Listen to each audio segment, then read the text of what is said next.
Dans un silence lourd, chargé de douleur et d'incompréhension, Jésus avançait lentement, portant sur ses épaules une croix devenue trop lourde pour un homme seul.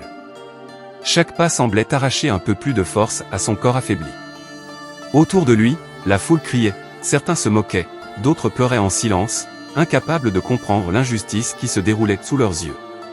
Le ciel lui-même semblait s'assombrir, comme si la création entière ressentait la souffrance de cet instant. Pourtant, malgré la douleur, malgré les coups, malgré le rejet, Jésus ne prononçait aucune parole de haine. Son regard restait calme, rempli d'une paix inexplicable. Il ne voyait pas seulement la douleur du moment, il voyait au-delà. Il voyait ceux qui allaient être sauvés. Il voyait l'amour triompher de la haine. Arrivé au sommet de la colline, appelée Golgotha, tout devint encore plus intense. Les soldats exécutèrent leurs tâches sans émotion, clouant ses mains et ses pieds avec une brutalité froide. Chaque coup résonnait comme un écho dans le cœur de ceux qui observaient. Certains détournaient le regard, incapables de supporter la scène. D'autres continuaient de se moquer, inconscients de la profondeur de ce qui se passait réellement. Mais au milieu de cette violence, quelque chose d'extraordinaire restait présent, une paix surnaturelle. Jésus, suspendu entre ciel et terre, ne cherchait pas à se défendre. Il ne demandait pas que la douleur cesse.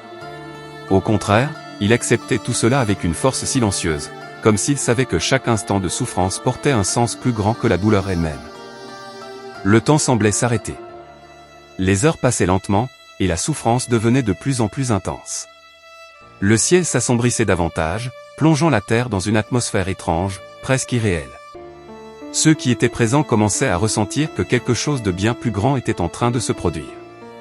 Ce n'était pas simplement une exécution, c'était un moment qui allait changer l'histoire.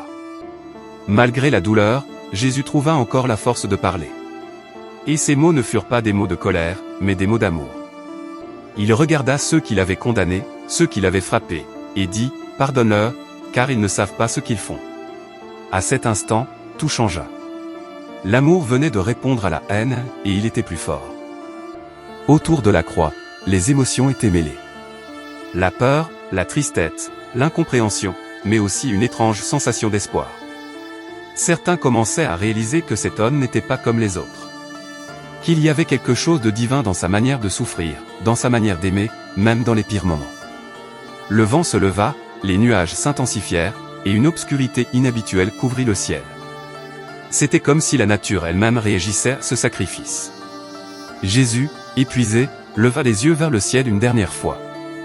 Son souffle devenait faible, mais sa mission, elle, était accomplie. Ce n'était pas une fin, c'était le début de quelque chose de bien plus grand. Dans un dernier souffle, Jésus prononça des paroles qui résonnent encore aujourd'hui à travers le temps. Tout est accompli. Ce moment, aussi douloureux soit-il, marquait une victoire invisible.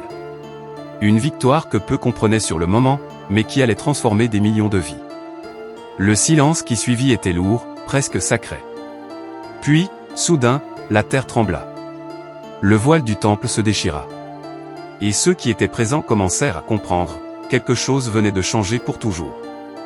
Ce n'était pas simplement la mort d'un homme. C'était l'expression ultime de l'amour. Un amour qui ne juge pas, un amour qui pardonne, un amour qui se sacrifie. Et dans ce silence, une vérité naissait, même dans les ténèbres les plus profondes, la lumière finit toujours par triompher. L'histoire se termine ici. Mais son message continue en toi. Si tu veux entendre d'autres histoires comme celle-ci, abonne-toi. Et fais partie de ceux qui n'oublient jamais.